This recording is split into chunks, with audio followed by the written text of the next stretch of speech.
Everyone, welcome back to our channel. तो आज हम जो टॉपिक डिस्कस करने वाले हैं वो टॉपिक है सैप्रोट्रॉप्स। तो इससे पहले वाले वीडियो में हमने इससे पहले के टॉपिक्स डिस्कस किए हैं, तो अगर आपने वीडियो नहीं देखा है तो आप मेरे चैनल में जाकर देख सकते हैं। तो चलिए देखते हैं आज का topic. You might have been seen packet of mushroom sold in the vegetable market. तो कह रहा है कि आपने वेजिटेबल मार्केट में मशरूम के पैकेट जो है वो बिकते हुए देखे होंगे, है ना। You may also seen fluffy umbrella like patches growing in the moist soil और on rotting wood during the rainy season. और आपने जो फल्फी अम्ब्रेला लाइक पेजेस जो है आपने मॉइस्ट सॉइल में देखा होगा, या फिर जो रोटिंग वुड होते हैं, मतलब जो सड़े हुए जो लकड़ियाँ होते हैं उनमें भी ऐसा स्ट्रक्चर देखा होगा जो सड़ी हुई लकड़ियों में ग्रो करते हैं। ठीक है, let us find out what type of nutrients they need to survive and from where they get them. तो हमें ये फाइंड आउट करना है कि ये जो स्ट्रक्चर होते हैं जो सड़ी हुई लकड़ियों या फिर मॉइस्ट सॉइल में ग्रो हो जाते हैं, तो वो अपना न्यूट्रिएंट्स कहाँ से लेते हैं और उन्हें किस तरह के न्यूट्रिएंट्स की ज़रूरत होती है।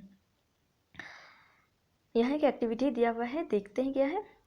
तो कह रहा है take a piece of bread and moisten it with water. तो आपको एक ब्रेड का टुकड़ा लेना है और उसको वाटर से मॉइस्ट कर लेना है, मतलब गीला कर लेना है।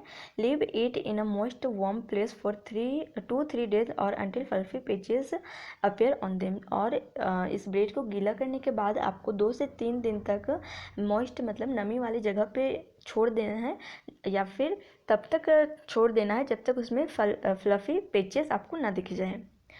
What is the colour of this patches. तो अगर जब आप 2-3 दिन तक ब्रेड को गीला करके एक मॉइस्ट वार्म प्लेस पर छोड़ देंगे तो उनमें कुछ पेचेस आ जाएंगे, तो उन पेचेस का कलर क्या होगा, मतलब उन धब्बा जो आ जाएगा उन धब्बों का रंग कैसा होगा।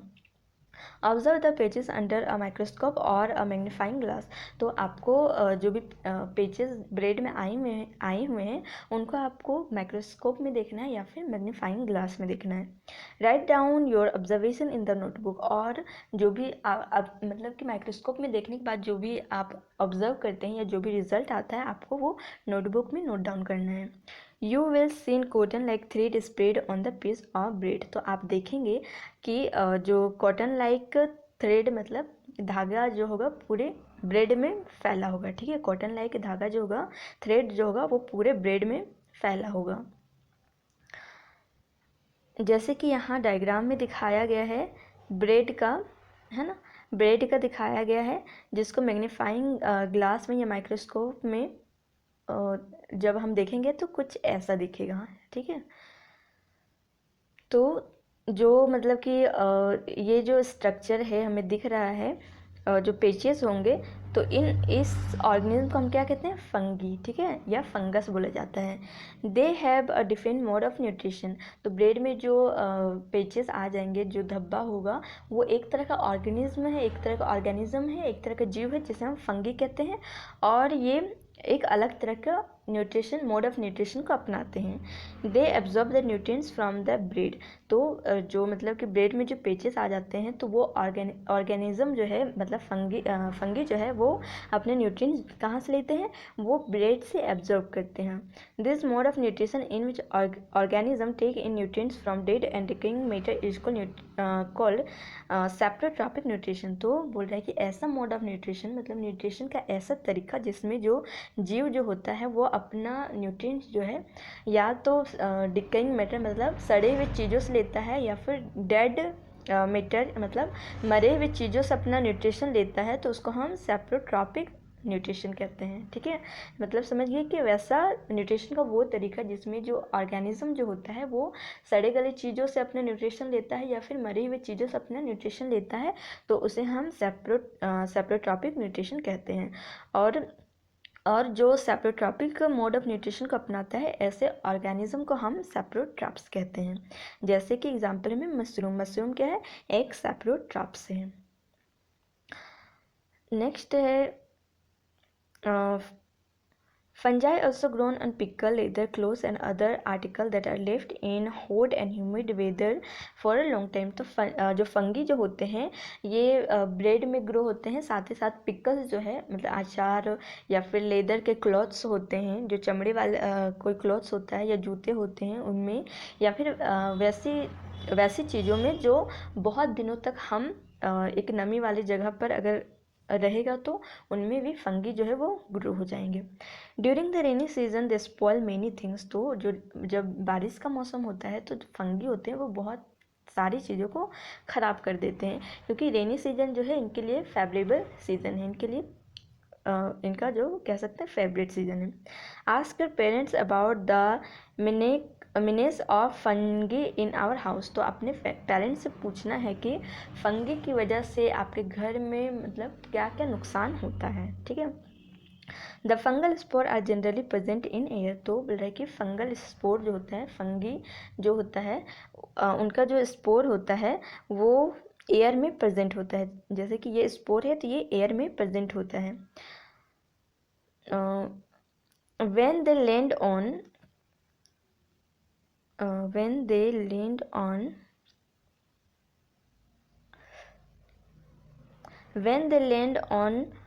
wet and warm things they get germinated and grow.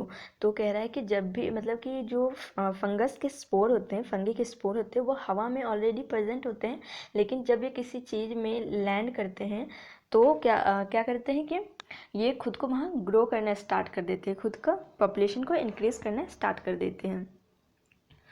Now can you figure out how can we protect our things from getting spoiled.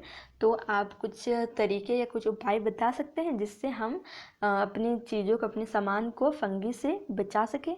तो क्योंकि फंगी जो है वो नमी की वजह से ज़्यादा ग्रो करते हैं, तो जैसे पिकल्स जो हैं उनको टाइम टाइम पर धूप दिखाते रहना, इस तरह से वो ख़राब नहीं होंगे. Some organism live together and share both shelter and nutrient. तो कुछ जो ऑर्गेनिज्म होते हैं, कुछ जो जीव होते हैं वो एक साथ रहते हैं और एक दूसरे से शेल्टर और न्यूट्रिएंट्स मतलब रहने की जगह और खाना दोनों एक दूसरे से शेयर करते हैं. ठीक है. This relationship is called symbiosis. और इस तरह के रिलेशनशिप को हम क्या कहते हैं? सिम्बायोसिस.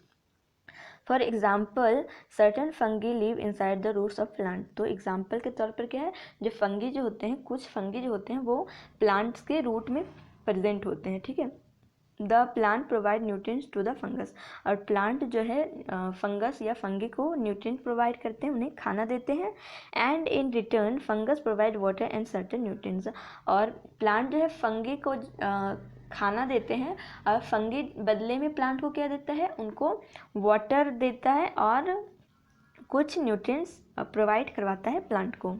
इन ऑर्गेनिज्म को लाइकन और क्लोरोफिल कॉन्टेनिंग पार्टनर. तो दूसरा एग्जाम्पल क्या हुआ?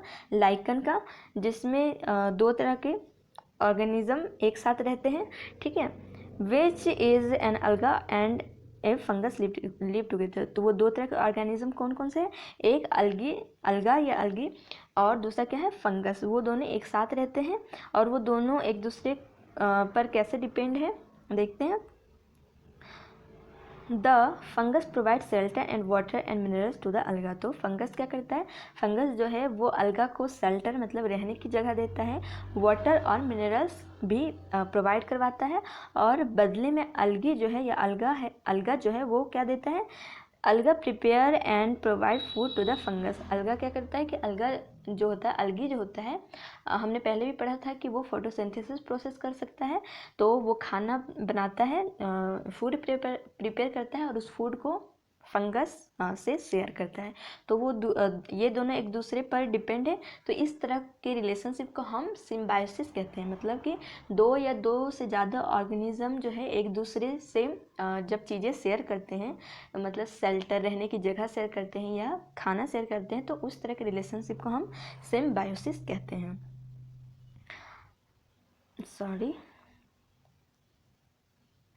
नेक्स्ट है तो आज हम इतना ही पढ़ेंगे। नेक्स्ट वीडियो में हम नेक्स्ट टॉपिक डिस्कस करने वाले हैं, वो है how nutrients are replenished in the soil. ठीक है, तो मिलते हैं नेक्स्ट वीडियो में। अगर आपको वीडियो हेल्पफुल लगी है तो मेरे चैनल को सब्सक्राइब कीजिए और शेयर कीजिए। अगर आपको इस वीडियो से जुड़ी कोई प्रॉब्लम है तो आप मुझे कमेंट बॉक्स में बता सकते हैं। Thank you.